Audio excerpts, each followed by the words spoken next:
آج ہم سبق خطوط رشید احمد صدیقی کی پڑھائی کریں گے۔ خطوط خط کی جمع ہے اور ہم آج رشید احمد صدیقی کے خطوط میں سے کسی ایک خط کو پڑھیں گے۔ تو چلیے پڑھائی شروع کرتے ہیں۔ اب دیکھیے، جیسا کہ آپ جانتے ہیں اور یہ پڑھ چکے ہیں کہ خط لکھنے کا ایک خاص طریقہ ہوتا ہے، پیٹرن ہوتا ہے، جس کو سامنے رکھتے ہوئے ہی ہم خط لکھتے ہیں۔ سب سے پہلے جو آتا ہے وہ ہوتا ہے بھیجنے والے کا پتہ، یہاں پر دائیں جانب بالکل سب سے پہلی لائن میں لکھا ہوتا ہے۔ اس کے بعد دوسرے نمبر پر آ جاتی ہے جس دن خط لکھا جا رہا ہے اس دن کی تاریخ، اور اس کے بعد بالکل درمیان میں کر کے تیسرے نمبر پر ہم جو ہے جس کو خط لکھ رہے ہیں اس کو کسی اچھے نام سے، کسی ادب سے جو ہے پکارتے ہیں، ساتھ ہی ہم کوئی مختصر سی دعا بھی دیتے ہیں۔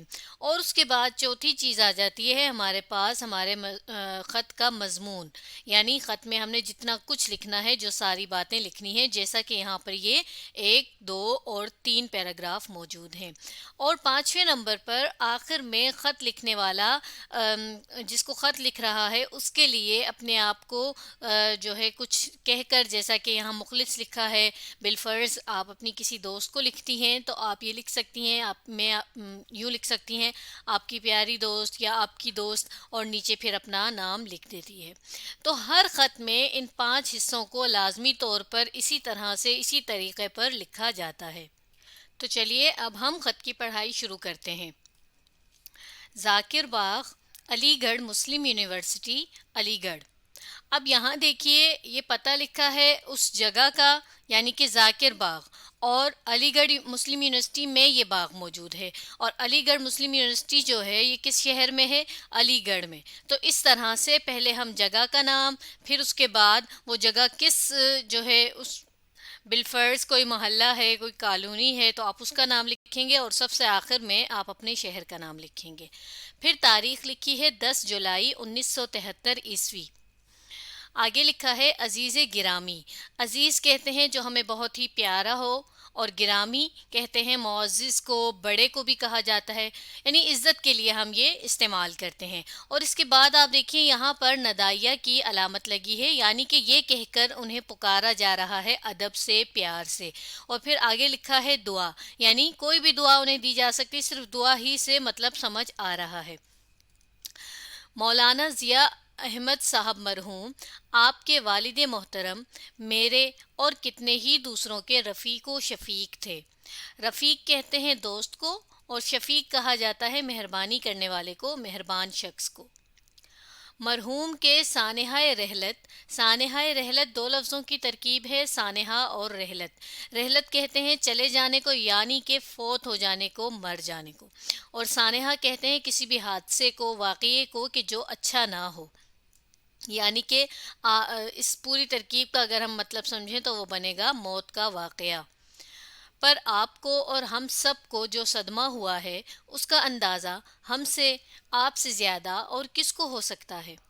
مرحوم کے سایہ شفقت۔ سایہ شفقت بھی 2 لفظوں کی ترکیب ہے، سایہ اور شفقت، یعنی ان کی مہربانی کے سائے میں آپ زندگی کے معظمات۔ معظمات معظم کی جمع ہے، اور معظمات کا مطلب ہے بڑائی والی چیزیں، بلند چیزیں، سے بہرہ مند ہوئے۔ اور بہرہ مند ہونا یہ کہتے ہیں فائدہ اٹھانے کو، فائدہ حاصل کرنے کو، اور سب کی نظروں میں ممتاز و مفتخر ہیں۔ ممتاز کہتے ہیں نمایاں، یعنی جو سب سے زیادہ بالکل الگ نظر آئے، اور مفتخر، مفتخر کہتے ہیں جس پر فخر کیا جا سکے۔ کتنی بڑی یہ سعادت، سعادت کہتے ہیں خوش نصیبی کی بات کو، آپ کو نصیب ہوئی۔ اب دیکھیے اس پہلے پیراگراف میں آپ یہ سمجھیے کہ یہاں اوپر ہم نے ایک ہیڈنگ دیکھی ہے جسے ہم نے پڑھا نہیں ہے۔ کیوں؟ کیونکہ یہ خط کا حصہ نہیں ہے، کتاب میں اس طرح سے لکھا ہوا تھا، اسی لیے یہاں پر بھی موجود ہے۔ تو یہ لکھا ہوا ہے بنام ظہیر احمد صدیقی، یعنی یہ خط ظہیر احمد صدیقی کے لیے ہے، کے نام ہے، اور یہ ظہیر احمد صدیقی کو لکھا جا رہا ہے رشید احمد صدیقی کی طرف سے، اور وہ اس لیے لکھ رہے ہیں کیونکہ ان کے والد جو فوت ہو گئے ہیں ان کی تعزیت کرنے کے لیے، اس پر دکھ کا اظہار کرنے کے لیے وہ یہ خط لکھ رہے ہیں۔ اور ان کے والد کا کیا نام ہے؟ مولانا ضیاء احمد۔ اب ان کے بارے میں لکھتے ہوئے بالکل پہلے ہی پیراگراف میں رشید احمد صدیقی نے کیسے بات کی ہے؟ مرحوم آپ جانتے ہیں ہم مرے ہوئے شخص کے لیے استعمال کرتے ہیں، تو وہ پہلے ان کی ذاتی صفات یعنی ذاتی جو ان میں خاصیتیں خوبیاں تھیں ان کو بتاتے ہوئے کہہ رہے ہیں کہ وہ صرف میرے ہی نہیں بلکہ بہت سے لوگوں کے وہ دوست تھے اور مہربانی کرنے والے تھے۔ پھر اس کے بعد اصل بات پر آ گئے اور کیا بتا رہے ہیں کہ ان کے فوت ہو جانے سے جو دکھ ہمیں ہو رہا ہے اور جو آپ کو ہوا ہے اس کا ہم سے زیادہ کوئی اور اندازہ نہیں لگا سکتا، کوئی اور یہ نہیں محسوس کر سکتا کہ ہم کتنی تکلیف یا دکھ میں ہیں ان کے جانے سے۔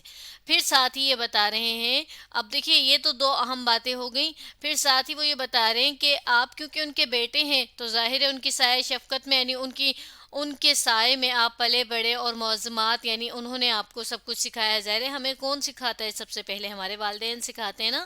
تو وہی بات کہہ رہے ہیں کہ جو کچھ آپ کو یہ نصیب ہوا ہے یہ تو اسی وجہ سے آپ جو ہے سب سے الگ ہیں، اور آپ اس سب کے لیے جو ہے فخر کا باعث ہیں کہ آپ ان کے بیٹے ہیں اور ان کا سایہ آپ کو نصیب ہوا۔ یہ کتنی بڑی خوش نصیبی کی آپ کے لیے بات ہے۔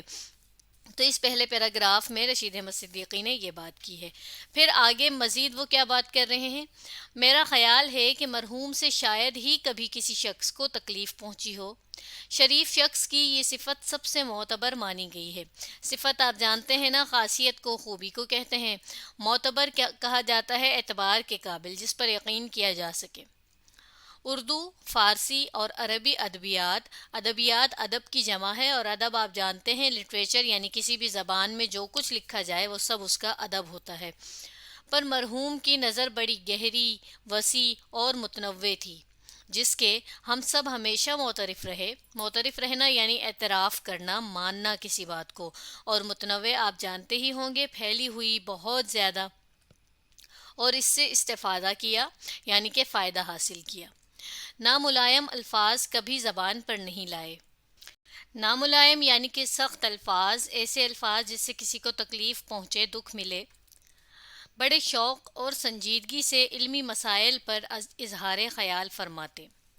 اب اس دوسرے پیراگراف میں دیکھیے، دوبارہ ان کی ذاتی خوبیوں کو سامنے رکھتے ہوئے بتا رہے ہیں کہ وہ کیسے تھے، بہت شریف انسان تھے، اور پھر ساتھ یہی کہہ رہے ہیں کہ شریف انسان کی سب سے بڑی خوبی یہ ہوتی ہے کہ اس سے کسی کو کوئی تکلیف نہ پہنچے، تو وہ بھی بالکل ایسے تھے۔ کون؟ مولانا ضیاء احمد۔ اور پھر اب آ جاتے ہیں ان کی اصل بات پر کہ جس وجہ سے جو ہے رشید احمد صدیقی کا ان سے تعلق تھا۔ اب وہ بتا رہے ہیں کہ ان تین زبانوں کے لٹریچر پر انہیں بہت زیادہ جو ہے معلوم تھا، یعنی وہ ان تینوں زبانوں کے لٹریچر کو بہت اچھی طرح سمجھتے تھے، جانتے تھے، اور اس کے علاوہ ساتھ یہ بتا رہے ہیں کہ متنوع یعنی قسم قسم کی انہیں معلومات تھی ان کے بارے میں، یعنی کہ صرف کوئی ایک ہی بات پتہ ہو، بلکہ لٹریچر میں موجود ہر چیز کو جو ہے ان کی بہت زیادہ پھیلی ہوئی، بہت زیادہ گہری جو ہے ان کا مطالعہ موجود تھا ان تینوں زبانوں پر۔ اور پھر ساتھ یہی بتا رہے ہیں کہ ان کی اس مطالعے کے، اس علم کے ہم سب سے یہاں مراد ہے جتنے بھی ادب کے لوگ اس وقت موجود ہیں، یعنی کہ ان کے ہم عصر جو اس زمانے میں لٹریچر والے، لکھنے والے ادیب موجود تھے، رائٹرز، وہ سب اس بات کو مانتے تھے کہ ہاں مولانا ضیاء احمد کی ان تینوں زبانوں کے ادب پر بہت زیادہ جو ہے مطالعہ موجود ہے، اور اس کے علاوہ ماننے کے ساتھ ساتھ ان کے زمانے کے دوسرے ادیب جو ہے ان کے اس مطالعے سے، اس علم سے فائدہ بھی حاصل کرتے تھے۔ اور پھر ساتھ دوبارہ ان کی جو ہے ذاتی خوبیوں کی بات کر رہے ہیں کہ وہ کیسے تھے، یعنی ہمیشہ نرمی سے بات کرتے تھے، کبھی ایسی بات نہیں کرتے تھے کہ جس سے دوسرے کو تکلیف پہنچے۔ اور پھر ساتھ یہ بھی بتا رہے ہیں کہ کس قدر شوق سے، یعنی کہ بڑی دلچسپی سے، لگن سے، اور بالکل سیریس ہو کر وہ کسی بھی علمی مسئلے پر، کسی بھی علمی بات پر اپنی سوچ بتاتے تھے کہ وہ اس بارے میں کیا سوچ رہے ہیں۔ اب یہ والی جو ان کی خوبی ہے کہ وہ ناملائم الفاظ نہیں لاتے تھے، یہ دراصل اسی بات کے ذریعے انہوں نے کہی ہے کہ مثال کے طور پر کسی اور کی ادب میں لکھی ہوئی چیز کو دیکھ کر اس کے بارے میں کچھ غلط یا کچھ ایسا برا نہیں کہتے تھے کہ اس لکھنے والے کو، جس کی وہ چیز ہے، اسے وہ بری لگے، بلکہ بڑی ہی نرمی سے وہ اس پر اظہار خیال اور سنجیدگی سے کرتے تھے۔ آگے پڑھتے ہیں۔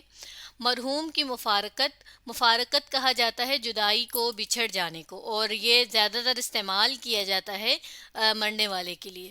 مشرقی ادب اور آداب کی محفل میں جو جگہ خالی ہوئی ہے وہ مستقبل قریب میں شاید ہی پر ہو سکے، یعنی کہ بھر سکے۔ اللہ تعالیٰ مرحوم کو سایہ رحمت یعنی اپنے رحم کے سائے میں جگہ دے اور ہم سب کو صبر جمیل عطا فرمائے، آمین۔ صبر جمیل کا لفظی مطلب ہوتا ہے ایسا صبر جس پر ثواب بھی ملے۔ تو اب آخر میں پھر لکھا ہے آمین، مخلص رشید احمد صدیقی۔ تو اب یہاں دیکھیے آخری پیراگراف میں پھر ان کے جانے پر دکھ کا اظہار کر رہے ہیں کہ ان کے جانے سے ہماری جو ادب کی محافل تھیں، جہاں پر ادب کے بارے میں بات ہوتی تھی، وہ وہاں پر جو ان کی جگہ تھی وہ جو خالی ہوئی ہے وہ اتنی جلدی نہیں بھرے گی، یعنی ان جیسا علم والا شخص بہت جلدی ہی نہیں آ سکتا ادب کی جو ہے محفلوں میں، اس میں بہت وقت لگے گا، یعنی کہ ضیاء احمد صاحب جیسے لوگ بہت جلد ہی نہیں آتے دنیا میں، بلکہ بہت کم کوئی ایسے ہوتے ہیں جو اتنے زیادہ علم والے ہوں اور اتنی زیادہ اچھی فکر والے ہوں۔ پھر ان کو آخر میں دعا دے رہے ہیں کہ اللہ ان پر اپنا رحم بھی کرے اور ہم سب کو، یعنی جو ہم ان کے چاہنے والے ہیں، ان کے قریبی ہیں، ہمیں جو ہے صبر دے۔ اور آخر میں کہہ دیا مخلص، اب یہ جو ہے اپنا ایک تعلق بنانے کے لیے لکھنے والا جو ہے لکھتا ہے، تو انہوں نے اپنے آپ کو کیا کہا؟ مخلص، اور آگے اپنا نام لکھ دیا۔ تو اب دیکھیے یہ جو ضیاء احمد صاحب تھے یہ دراصل رشید احمد صدیقی کے دوست بھی تھے اور ان کے استاد بھی تھے۔ ان کے فوت ہو جانے پر انہوں نے ان کے بیٹے ظہیر احمد کو افسوس کے لیے، دکھ کے لیے یہ خط لکھا ہے۔ اب اگر بات کر لیں ہم خط کے بارے میں صنف کے اعتبار سے، یعنی لٹریچر میں ٹائپس ہیں نا، ہم جانتے ہیں لکھنے کی، تو خط کی جو ٹائپ ہے اس میں سب سے اہم بات یہ ہوتی ہے کہ آپ جو ہے سادہ الفاظ استعمال کریں، آپ کی بات بالکل ایسے ہو جیسے آپ سامنے بیٹھے ہوئے شخص سے بات کر رہے ہیں۔ تو یہاں پر بھی ہمیں بالکل وہی انداز نظر آ رہا ہے۔ دیکھیے ایک تو یہ کہ بالکل سادہ الفاظ ہیں، کہیں کہیں پر ہمیں یوں الفاظ کی ترکیب اور مشکل الفاظ مل رہے ہیں، اس کی بھی وجہ یہ ہے کہ جو رشید احمد صدیقی کا زمانہ ہے، دیکھیں 1973، تو اس وقت یہ اردو مشکل نہیں تھی بلکہ عام طور پر استعمال کی جاتی تھی۔ اس کے علاوہ اگر ہم دیکھیں تو زیادہ تر جملے بھی بڑے مختصر ہیں، تو یہ نثر کی ایک بڑی اچھی خوبی مانی جاتی ہے کہ لکھنے والا جو ہے وہ بہت چھوٹے چھوٹے جملے استعمال کرے، جیسا کہ یہاں پر ہمیں نظر آ رہے ہیں۔ کچھ بڑے بھی ہیں لیکن زیادہ تر آپ جملے دیکھیے کہ زیادہ تر اس میں جملے ہمارے پاس بالکل ہی مختصر ہیں، جو کہ بہت اچھے لگ رہے ہیں اور جس سے سمجھنے والے کو بات بھی بڑی آسانی سے سمجھ آتی ہے۔ تو یہ ان کی نثر کی ایک اچھی خوبی ہے، عام انداز بھی ہے اور اس کے علاوہ بات بھی ہمیں بالکل سمجھ آ رہی ہے۔ اور دیکھیے 3 پیراگراف میں ہی انہوں نے پورے اپنی جو اصل بات تھی، اصل مقصد تھا، وہ کیسے انہوں نے بیان کی ہے۔